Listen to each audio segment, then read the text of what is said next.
Salam aleyküm. Baytar Texnikanı xoş gəlmisiniz. Gördüyünüz kimi mən yəni bu quzar düzü bordamı damarlısını saxlayıram yəni inşallah. İçində 2 dənə bordaq heyvan var Allahın izniyle. Yəni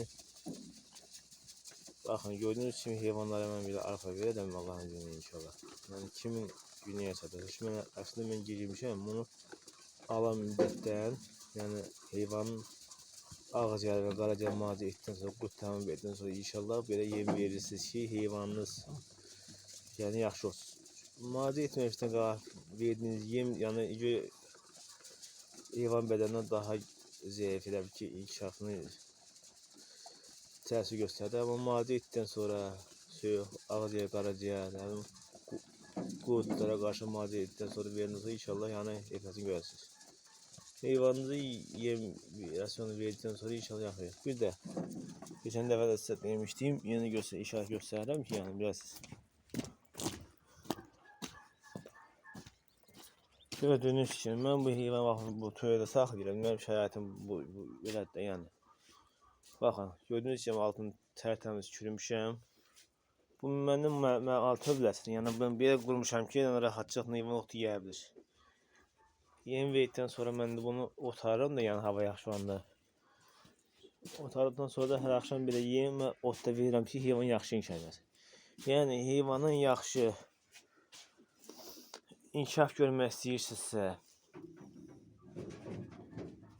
yaxşı effekt görmək istəyirsinizsə, istər burada şeyini saxlanmaq istədinizsə ki, yəni damazlıq üçün, ya süd üçün, artım üçün saxladığınız heyvanlara, yəni baxın. Gördüyünüz kimi su edərlərdə buradan qoyuram. Yəni belə bu şərait qoymuşam özümə, yəni Allahın izniyle. Yəni bu şəraitdə heyvanlar düzgün şəkildə qol edə bilsin inşallah.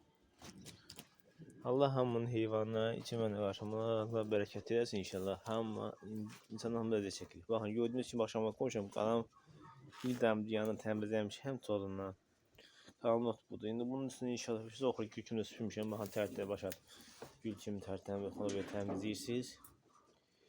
Oxu təmizlədikdən sonra inşallah ot qoyursunuz və heyvan yeyir. Yəni heyvanda düzgün qulluq olunmalıdır ki, heyvandan yəni yüksək məhsuldarlıq götürəsiniz inşallah. İnkişafı yaxşı olsun. Həm ətlik kimi, həm südlük kimi. Bir də sizə məsləhət görərdim ki, yəni bir çoxları vurur, mən məsləhət görməm. İstər ineği olsun, istər digər gəlmiş, südü, keçi, fərq yoxdur. Məsləhət görərdim ki, heyvanınıza biçiyin adlı iğne var, yəni bilənlər biri də bu iğne. Yəni südlü heyvanı onu vurmazdı da, yəni o iğnəsiz heyvanı vursa da heyvanın südü uzun müddət kesilmə dərəcəsində azalır. Yəni çox azaldır o iğne. Amma o iğne heyvan üçün məsləhətli iğne deyil. Bizim tək iğne heyvan vurmayın. Yəni siz südlü heyvan saxlayırsınızsa bu heyvan sayat. Yəni südün azalıyor. Bilirəm də, yəni siz bunu vurursunuz ki, o heyvansı yox olsun, yəni o da məsləhət deyil. Yəni başqa məsləhətli iğnelər var. Onlar da antibiotik südü azaldır. Amma o biçinin qədər yəni azaltmır da. Yəni o 1-2 gün azaldır, başqa bir həftə 3 gün azaldır. Yəni qaçıb tərəfi olmur. Amma biçinin uzun müddət gedir bu. Yəni südün azalmağı həm də heyvan çox sıxır, çox geri qoyur.